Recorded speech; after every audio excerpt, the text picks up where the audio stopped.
clean water and every person. And each person needs almost 20 to 50 liters of water, which is free of harmful chemicals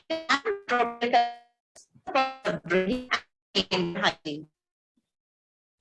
At the same time, groundwater shortage is on the decline. And the pollutants, which include the organics like herbicides, insecticides, and pesticides, as well as the elements or heavy metals, as well as the clouds. All these are being discharged into the different compartments like soil, water, as well as the air. So all these can lead to the water scarcity, and this scarcity of water can be broadly divided into an economic scarcity when there is a lack of water infrastructure, or a scarcity where the water is actually available but it can be used as such due to its lack of purity. And yet another factor which is to be considered, that global risks which impact humanity as such will also involve the water crisis, and as a result of this, at present 2.1 billion people are getting affected. Now let's see the waterless countries. So it's almost 60% of the world population do not have an access to clean water. And this is just represented by 10 countries, and within that stands India, which hosts most of the world's population without having an access to their clean water. And moreover, it will be highlighted that almost 70% of the fresh water is used for carrying on the agricultural activities, mainly in the South Asian countries, which involve India as such. Now, considering the situation of Kerala, we being blessed with almost 44 rivers which were continuously flowing, we were declared as drought hit in the year 2016. And highlight the fact that considering the situation of rural India, almost 65% of the people need to travel a distance of half a kilometer or more than that to have access to the clean drinking water. The composite water index, which is highlighted by the IO, states as a state with low performance in meeting the water requirement of their residents. And this towards the right side, you can see some of the pictures which highlights that people are not having an access to the clean drinking water. They do not get water like clean or pure water every day. And this is a picture of the lower area of Kerala, where the people are living amidst the water, but they do not have the availability to the clean drinking water. So this is a drought vulnerability map, which is having a projection of 2040. This it clearly shows that India comes under a category of very high vulnerability to the situation of drought. So here is a need for reducing the water. And for this, the present talk will deal about the bioremediation status. So what is actually bioremediation? Remediation broadly refers to any process which involves a biological organism. It can either be in the form of a living or a live organism, or it can be a dead organism, employed for removing the environmental pollutants from air, water, soil, or gases. And there are a large number of organisms which is used to carry out bioremediation activity. And the key highlight of bioremediation lies in the fact that it is cost effective and more efficient compared to the other chemical and physical processes. More than becoming more efficient, it is highly cost effective compared to chemical and physical processes. Now let's meet some of the organisms who can carry out the bioremediation activities. It can involve the sedges, mini water velvet, then plants like that of floating pennywood, water hyacinth, duckweed, water lettuce, and a starfruit today, which is Azolla microphylla. So this is a key organism which we will be dealing with for bioremediation in today's talk. Now, this is a microphylla. It's a magic plant which requires the least time for growth. It's also having a very high nitrogen fixation capacity due to the association of Anabaena azole in its leaf cavities, and due to which it can be used as a dual crop with the paddy. So, using Azolla in the paddy field, it can reduce the use of chemical fertilizers. Moreover, it can also carry out a very high carbon sequestration potential, due to which it reduces the greenhouse gas emission and it stores a very high amount of carbon, mainly because it requires carbon for carrying out its growth activities. Yet another factor which is of importance is its MAP formation structure, which reduces the evapotranspiration from water available for the year. And this same property, it can help in repelling the mosquitoes and as well as the breeding of mosquitoes on the water bodies. So this is a picture which shows azolla being used as a dual crop in paddy field. This is actively being used in Tamil Nadu side as well as in New Delhi in Indian Agricultural Research Institute, as well as in some other areas also. But most extensively, it is being used in the areas of added to this, other important properties azolla involves the ammonia which is being stored, mainly because it is a preferred nitrogen source for azolla. So azolla fixes the nitrogen when it is growing, and it releases the nitrogen on its degradation or on a process of its death, make it available to the paddy. And it can also accumulate the heavy metals. And once the heavy metals are being removed by the azolla, it needs to be incinerated or it cannot be reused. So only if heavy metals are present in the water that is used for bioremediation, it needs to be incinerated. Then azolla is also capable of carrying out a methane administration, or it reduces the emission from the paddy field. So again, it holds the greenhouse gas emission from the fields. And this is yet another potential of azolla, which can be used as a feed for the poultry, for the cattle, as well as in the aquaponics. So it has a wide range application for use for different purposes. So this is a highlight of a bioremediation study that was carried out in Indian Agricultural Research Institute. The study was undertaken by me during my MSc period, and it had looked upon the growth status of azolla microphylla on the secondary treated sewage water. So azolla was grown for a period of 7 days. Later, so towards the left side, you can see the structural constructed wetland. Water is being poured into the inlet. The first tank contains azolla, and the second tank will contain azolla as well as the sedges, and then the third comes the purification tank after the various elements are removed from the water, and it can be reused for the agricultural applications. And towards the right side, you can see the picture which shows the community farming of azolla for various purposes, like it can be used as a feed or fodder for cattle. This is also a picture which shows the community farming of azolla. So, as part of the study, the various stakeholders who are associated with the societal relevance to it was that it has a close relationship to the people who are associated with agriculture, poultry, aquaculture, agriculture department, irrigation department, and the various research institutes. And the key highlight of the study was reduction of the various factors like that of ammonia, total organic carbon, organic matter. For all these three, there was a reduction of almost 30 to 50%, while a very high removal was found for nitrite as well as the phosphorus. So all these were removed from the secondary treated wastewater, which was given as an azolla growth. So this clearly highlights the potential of azolla in carrying out a bioremediation activity, whereby we can reuse the water for the purpose of irrigation activities. And what is the key importance of azolla when you're talking about it, when it is closely related with the climate change activities? So the key evidence of that is derived from an integrated ocean drilling program that was carried out in the polar region, that was with the help of a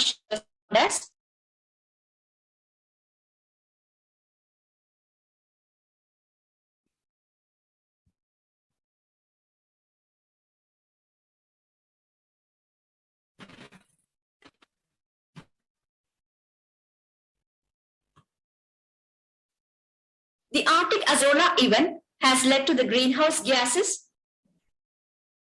Hello? Hello, Sanju. Hello. Okay, okay. Screen visible or no? Screen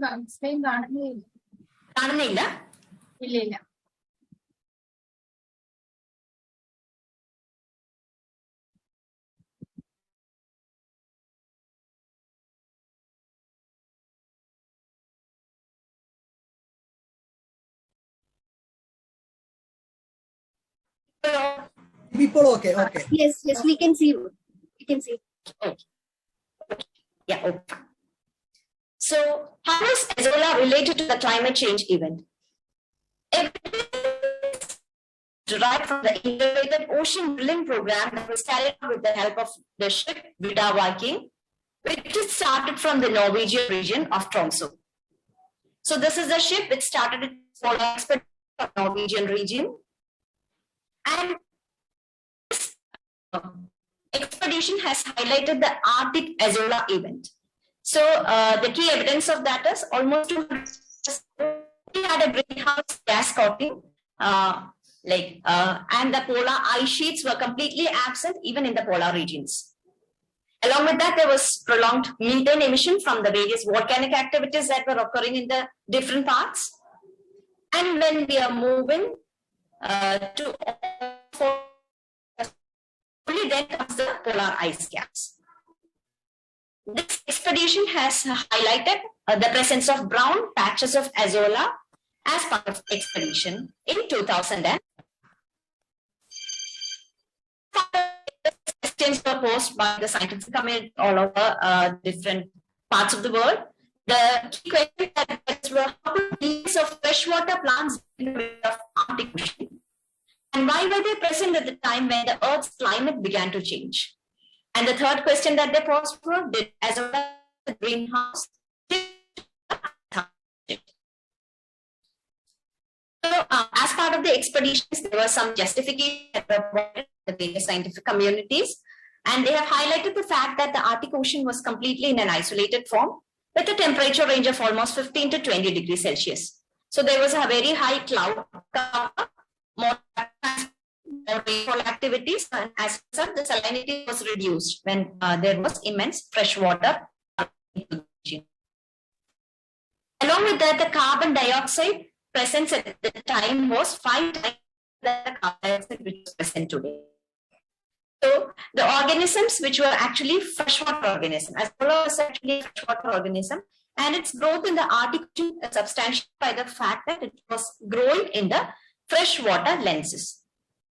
So these are some of the pictures which shows the first one is the expedition that had brought out the brown patch of ⴂ and later they carried out different experiments and they identified that this brown patch was actually the ⴂ which is present today. So this means that this dates back to almost 49 million years ago. And towards the bottom side, you can see that this is what is called the isolated patch of Arctic. So Arctic Ocean was isolated at that time, and there was large amount of inflow of fresh water. Despite the salt water present in the ocean, there was large amount of fresh water flow, along with continuous rainfall activities in the ocean. So ⴂ had grown in this water plume. So in this macrophyte of bringing about a shift from the greenhouse to atmosphere. It is of key importance when we are currently talking about a climate change scenario, and it is one of the key factors which should be cited as a climate solution at the present time. Let's see the economics of ⴂ So me being a student of economics department, studying not complete with the or talking about the economics of it. So let's see the green manure that is produced by the growth of ⴂ Almost 1 ton of green manure is produced from each. And about the hello.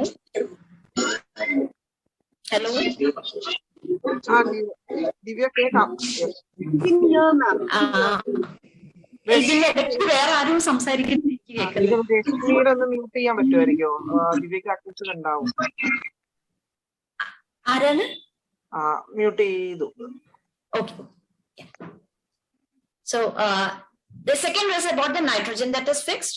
Almost 3 kilograms of nitrogen, which is equivalent to 15 kilograms of ammonium sulfate, is being fixed by the growth of azolla in a pond of almost 6 into 4 feet. And it can also produce 1 kilogram of azolla each day, continuing for a period of 1 year.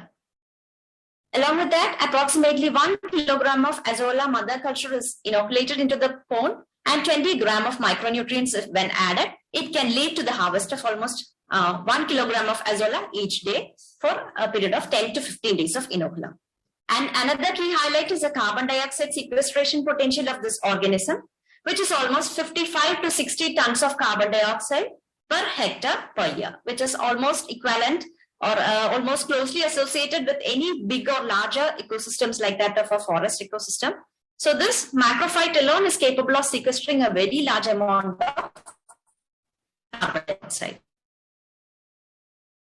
Now, if to set up a pond or a constructed land with microphylla, this is just a cost which a person needs to incur. So if you are to make 2 trenches of 2.25 into 1.5 into 0.2 meter, at 250 days, the investment cost is ₹500. And in order to make a constructed wetland, you should have a tap sheet. At the bottom, you had seen the pictures I've shown before. There is tap just laid on the ground. That is in order to prevent the seepage of water towards the bottom. And along with that, fertile soil needs to be added, and also added carbon source. One of the key highlights of azolla is that phosphorus is the only limiting factor for this organism for growth. So phosphorus needs to be added as an additional input for maintaining its growth as such. And fresh azolla culture at 2 kilograms will only cost ₹200. That is per kilogram ₹100. And organism cannot tolerate much of sunlight, so a shade needs to be provided. So the maximum cost can be almost to a rate of thousands. Along with that, you have bamboos or wooden sticks in order to provide the shade. That's a max range of value of 2,000, maximum range of value of 2,000, and micronutrients needs to be added to it at a rate of 100. So the total investment cost, if you have to set up setup for growing azolla, ₹7,350. While if you once the growth of azolla starts, you can sell the azolla, which is at the rate of ₹300 per kilogram. So after a period of 20 days, if you are harvesting it, you can have it at a rate of 1.5 kilogram per day. And the monthly income that a person can harvest from growing azolla was ₹13,500 with a profit of about ₹6,000. So which means it's highly profitable for a farmer or for any normal person who is having, they do not need to have much large area of land. You have a culture of azolla even in your backyard or in your courtyard. And this is one of the key highlights for a potential solution which can cope up with the climate change, mainly because it sequesters carbon, it prevents ammonia, as well as methane emissions, which is normally happening in the field. And also it reduces the use of chemical fertilizers. So with all these potential, azolla is one of the key factor which needs to be promoted at the grassroots level in order to have bioremediation, in order to have a clean water availability, as well as a source of income. So with this, I come to the end of my presentation. I would like to just pose a few questions. So it's fun. So right questions. You can have a clue from this. That is the first session. Seeing now. Answer for each of it will be ending with, it will come as climate.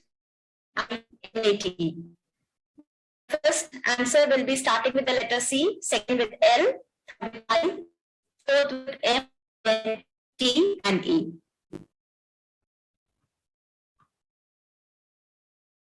You can attempt it and put it in the chat box.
Hello, Divya.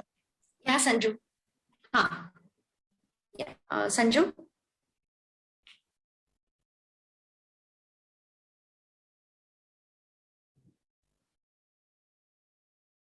Sanju, am I audible? Audible now, audible now. Okay. And this is the next set of questions. I hope that the first set of questions were visible to you. And this is the second set of questions. So this will end with Just for the fun. key will be solution. Yeah. In that, questions are just posted. The answers, the first answer will start with the letter S, second with O, third with M, fourth with U, then comes T, I, O, N.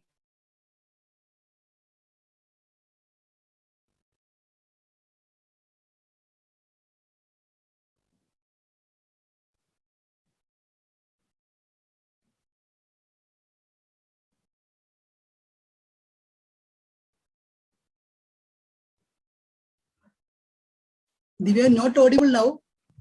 No, I'm not speaking anything. Okay.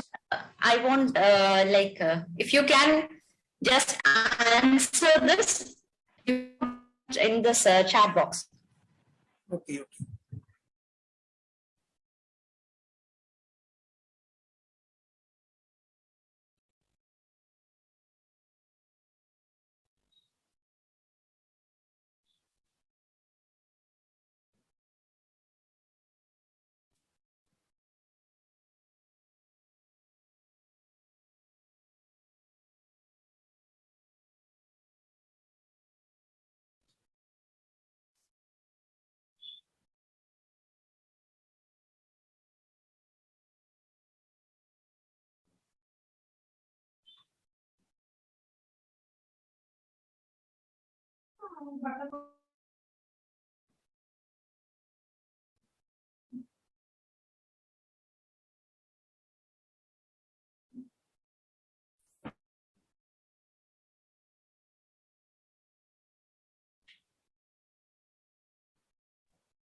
ആർക്കും response ഒന്നും ഇല്ലല്ലോ.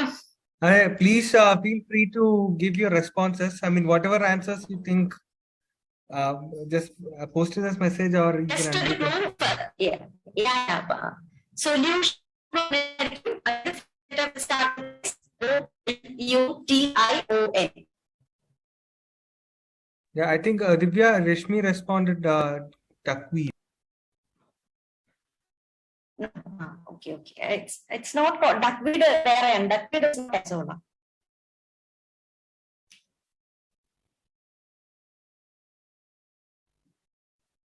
Azolla is called as, it can നമ്മളിപ്പോ just a presentation കണ്ടായിരുന്നു. അതിനൊരു it starts with S. Specific duckweed അങ്ങനത്തെ പേരല്ല. Due to its fast growth അതിനെ നമ്മളൊരു പേര് ഇപ്പൊ പറഞ്ഞു just.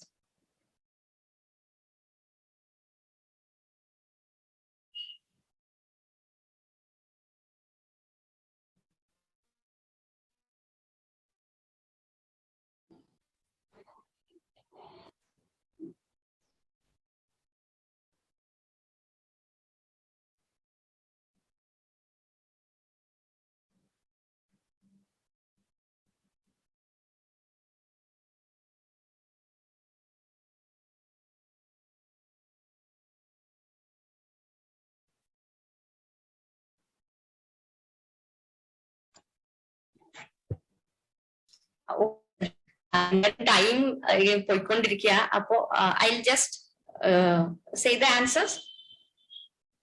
Yes, Divya, yes, you go ahead.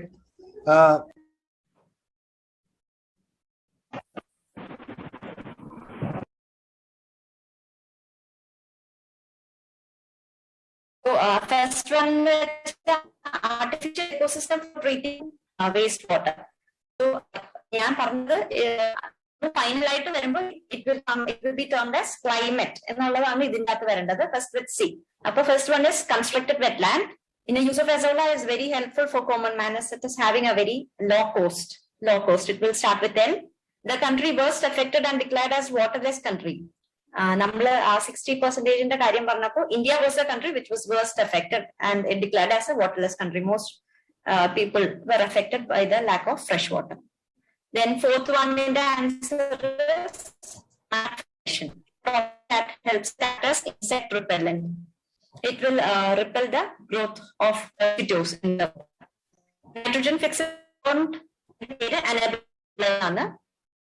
and Azolla is highly sensitive to temperature. I'm sorry, അത് പറയാനായിട്ട് വിട്ടുപോയി. The temperature range for the growth of Azolla is 20 to 40, maximum 40 degrees Celsius up to 42. Out the range where it will grow. After that, it will not grow. And it is highly sensitive to temperature. Use of Azolla for bioremediation is highly efficient or effective. So, totally, this section will give you the answers in the form of climate. And this next one is Azolla is also called as super plant. Bioremediation with Azolla removes organic matter, so it will start with O. And Azolla takes the least time for growth. But ഇങ്ങനെ പറയുമ്പോഴും it's not an invasive species. അത് invasive അല്ല. Invasive species ന്റെ characteristic ആണ് this unlimited growth എന്ന് പറയുന്നത്. This does not have an unlimited growth. It has a growth period of only 7 days. 7 ദിവസം വരെ മാക്സിമം അതിന്റെ ഗ്രോത്ത് പീരീഡ് ഉണ്ടാവുള്ളൂ. ആഫ്റ്റർ വിച്ച് ഇത് ഡിഗ്രേഡ് ചെയ്യാൻ തുടങ്ങും. അപ്പൊ നമ്മൾ സെക്കൻഡ് ഇനോക്കുല ആഡ് ചെയ്ത് കൊടുക്കണം. And Azolla is found everywhere because polar regions തൊട്ട് almost Asia, Africa, എല്ലായിടത്തും ഇത് കാണുന്നുണ്ട്. So you can just for fun I have termed it as ubiquitous, just found everywhere. 20 to 40 degrees Celsius is its temperature tolerance, that is 40, and it does not fall under the category of invasive species. It does not survive in oxygen deficient condition, survive and it is used as a dual crop in farming due to the nitrogen fixation capacity. So those were the answers termed as climate solution. So questions എന്തെങ്കിലും ഉണ്ടെങ്കിൽ I will take that.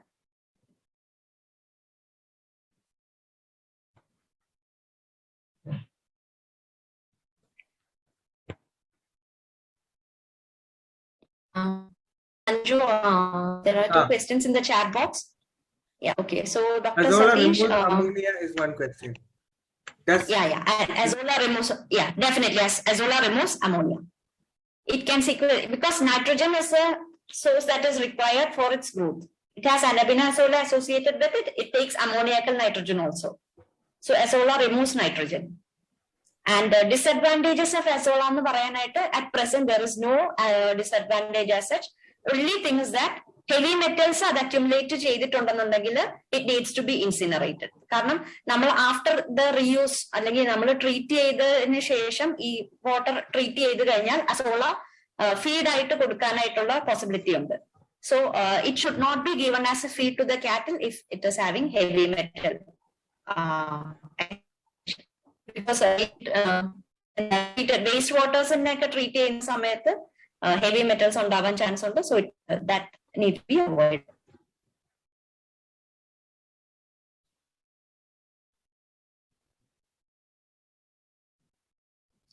Any other questions?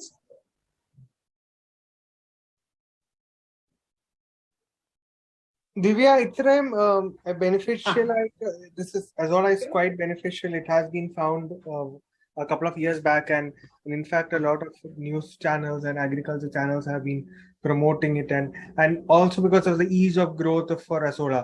But why hasn't it been scaled up at a very fast rate, considering that it has so many benefits? And I mean, I do remember my dad, my my father usually actually using azola while cooking as well, as being a superfood. We just add it flour and stuff, but it has not been scaled up, and it has not been, if it's a superfood, it should be used for value addition or being sent as dried food, etc. But why is that not that happening? What is the hindrance? Because നമ്മുടെ India എന്ന് പറഞ്ഞൊരു കൺട്രിയെ സംബന്ധിച്ചിടത്തോളം ഇവിടെ ഏതൊരു കാര്യത്തിന് വരുമ്പോഴത്തേക്കും it's industrial sector which is coming up. അപ്പൊ ഒരു കെമിക്കൽ യൂസ് എന്ന് പറയുമ്പോഴത്തേക്കും അത് കുറച്ച് കൊണ്ടുവരാനായിട്ട് that industry alone will not, അത് ഒരിക്കലും അവർ സപ്പോർട്ട് ചെയ്യില്ല. That is one of the key reason. അല്ലാണ്ട് നമ്മള് ഇപ്പോ പിന്നീട് നമ്മുടെ കാര്യം എന്ന് വെച്ചാൽ ഇപ്പൊ ആഫ്രിക്കയിലൊക്കെ വൈഡായിട്ട് ഇത് ഫുഡായിട്ട് യൂസ് ചെയ്യുന്നുണ്ട്. ഹങ്കർ എന്ന് പറഞ്ഞൊരു ഇൻഡെക്സിനെ ഓവർകം ചെയ്യാനായിട്ട്, പോവർട്ടി ആൻഡ് ഹങ്കർ എന്ന് പറഞ്ഞ സ്ഥലത്ത് it's one of the key solution. ആഫ്രിക്കയിലൊക്കെ നന്നായിട്ട് പ്രൊമോട്ട് ചെയ്ത് വരുന്നുണ്ട്. But as far as India is concerned, the promotion of using azola is limited to various research institutes alone. അല്ലെങ്കിൽ ഏതെങ്കിലും NGO അങ്ങനെ വല്ലതും ഒക്കെ ആയിരിക്കും. Because തമിഴ്നാട്ടിലാണെങ്കിലും it's agriculture institute which is running it. ഡൽഹിയിലാണെങ്കിൽ ഇന്ത്യൻ അഗ്രികൾച്ചർ റിസർച്ച് ഇൻസ്റ്റിറ്റ്യൂട്ട്, അങ്ങനെ bits and പീസസിൽ മാത്രമാണ് ഇതിന് പ്രൊമോഷൻ കിട്ടിക്കൊണ്ടിരിക്കുന്നത്. ആൻഡ് കേരളത്തിനാണെങ്കിൽ നമ്മൾ അങ്ങനെ ഇനോക്കുലം സെർച്ച് ചെയ്ത് ചെന്നാൽ പോലും കിട്ടാനായിട്ട് ബുദ്ധിമുട്ടായിരിക്കും ഇപ്പോൾ. But it's available in Flipkart and India Mart and all that. I think that നമുക്ക് ഓരോരുത്തർക്കും അതായത് ചെയ്യാൻ പറ്റുന്ന കാര്യമാണ്. വീടിന്റെ ഒത്തിരി സ്ഥലമൊന്നും വേണ്ട ഇത് നമ്മളൊരു കൾച്ചർ പോലെ വളർത്തിയെടുക്കാനായിട്ട്. ട്രേസിൽ വരെ, ചെറിയ പെട്രി പ്ലേറ്റ്സിൽ തൊട്ട് ട്രേ, വളരെ ചെറിയ ട്രേസിൽ വരെ ഇത് ഗ്രോ ചെയ്ത് കഴിഞ്ഞിട്ട് നമുക്കൊരു മിനിയേച്ചർ ആയിട്ട് നോക്കിക്കഴിഞ്ഞാൽ സക്സസ് ആകുവാനുള്ള കാര്യം ഡെഫിനറ്റ് ആണ്. പഠിച്ചു കഴിഞ്ഞു. ആരെങ്കിലും പറയുന്നുണ്ടോ എന്തെങ്കിലും? ഇംഗ്ലീഷ് ആയതുകൊണ്ട് പിന്നെ ഒരു ദിവസം എന്തോ? Good evening, ma'am. I have a question for you. Hello? Can you hear me? I can hear you. I can hear you. Yeah, thank you. So I wanted to know what will be the future of this particular study. A study will be officially, a study will be usually done to promote this kind of system in our present, right? So do you know, how do you feel this particular study or this particular wastewater management will be applicable to the present scenario? How far will it be extended, or how far will it be taken by the government? I'm not sure about the government strategies, but this has been successfully run in, as I've already said, it's been successfully run in the various research institutes. See, actually they are taking up the secondary treated wastewater. This project which I have highlighted today, it's actually happening in place in Indian Agriculture Research Institute, which is, that it's a central government institute. There it has successfully been run, and next promotion level can move up into the setting up of constructed wetlands. നമ്മുടെ natural wetlands in the quality has been compromised. Then they come up with the constructed wetlands where the use of such organisms will be promoted. But azolയെക്കാളും കൂടുതലായിട്ട് ഒരു promotion കൊണ്ടുവരുന്നത് will be that sedges എന്ന് പറഞ്ഞിട്ട് ആ ഒരു ക്ലാസ്സിലുള്ള ഓർഗാനിസംസിനെ ആയിരിക്കും കൊണ്ടുവരുന്നത്. കാരണം റിമൂവൽ അവർക്ക് കുറച്ചുകൂടെ എളുപ്പമായിരിക്കും. This organism is freely floating. പിന്നെ നമ്മൾ കുറച്ച് മെയിൻ്റനൻസിനെക്കാളും കൂടുതൽ നമ്മൾ പറയേണ്ട ഇനോക്കുലം. ഇതിന്റെ ഗ്രോത്ത് 7 days ആയതുകൊണ്ട് you need to add inoculum after the period of 7 days. Only that is, it's not a major disadvantage. You have to just follow it up, and shade tolerant ആണ്. ഒത്തിരി ഹീറ്റിന് tolerate ചെയ്യാൻ പറ്റുന്ന species അല്ല. അപ്പൊ direct ആയിട്ട് it cannot be kept into the sunlight. You need to provide shade for it. Ma'am, I have another one question too. I'm sorry. Yeah. So I wanted to ask whether the government has initiated such a program in any of the wastewater, the systems or something like that. As of now, I'm not aware about that. I need to check into it. I'm sorry, I'm not aware about it. Okay, ma'am. Thank you. Thanks. It was a very good class. Thank you, ma'am. Yeah, thank you.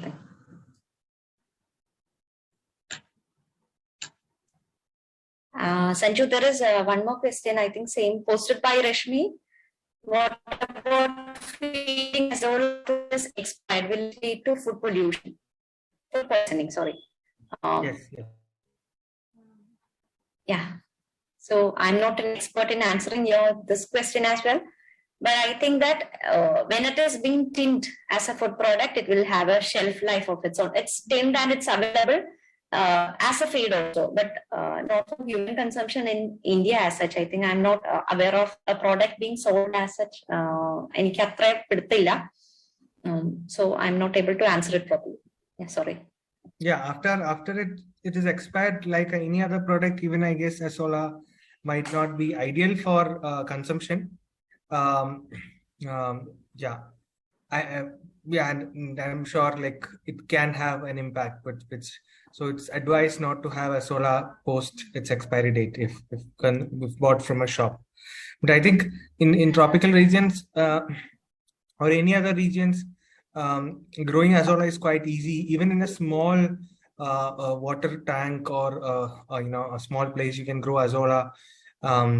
Because in my house I do remember it just kept growing, and we used to feed it for cattle and for our own consumption.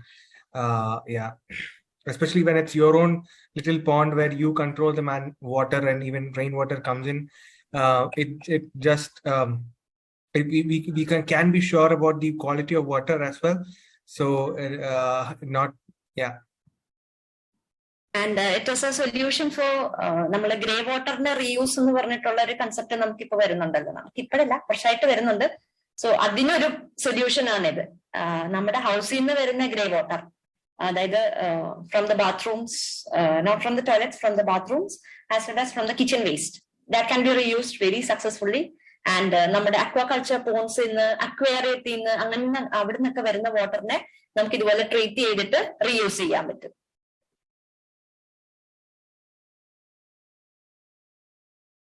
Yeah, as a climate change-based solution, it has multiple co-benefits. Like Divya mentioned, one, it helps in food security, food nutrition is one aspect. It doesn't need a lot of resources. That's a major benefit. And the scaling up is quite easier. And, even for that matter, drying it and selling it as, value-added products is also quite easier. So, but I guess the only thing has been the biggest hindrance is the lack of knowledge, which is stopping people from not promoting azola as a food, like especially as superfood or for any other benefits. So yes, I think this bioremediation has to be and azola as a crop has to be pushed further, is what I think. Yeah. I guess if anyone wants to comment or add, please do go ahead. And also if you have any questions, we'll take one or two more questions, and yeah.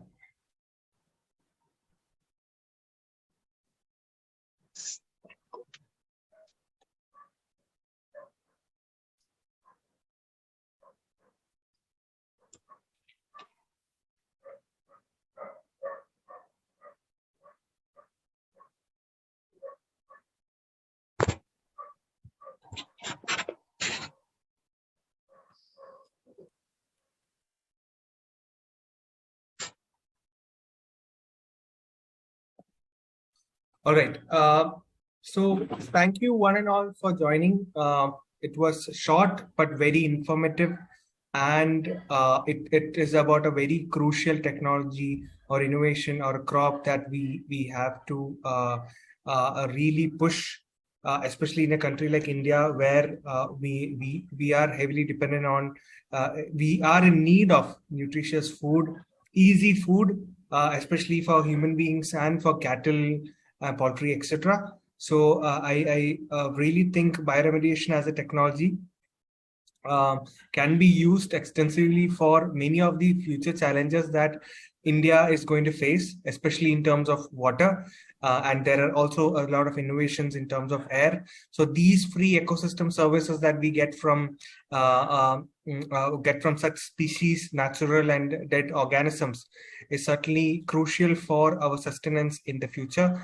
So I believe this session was quite helpful for the participants, and I believe that we'll be able to deliver more of such future sessions.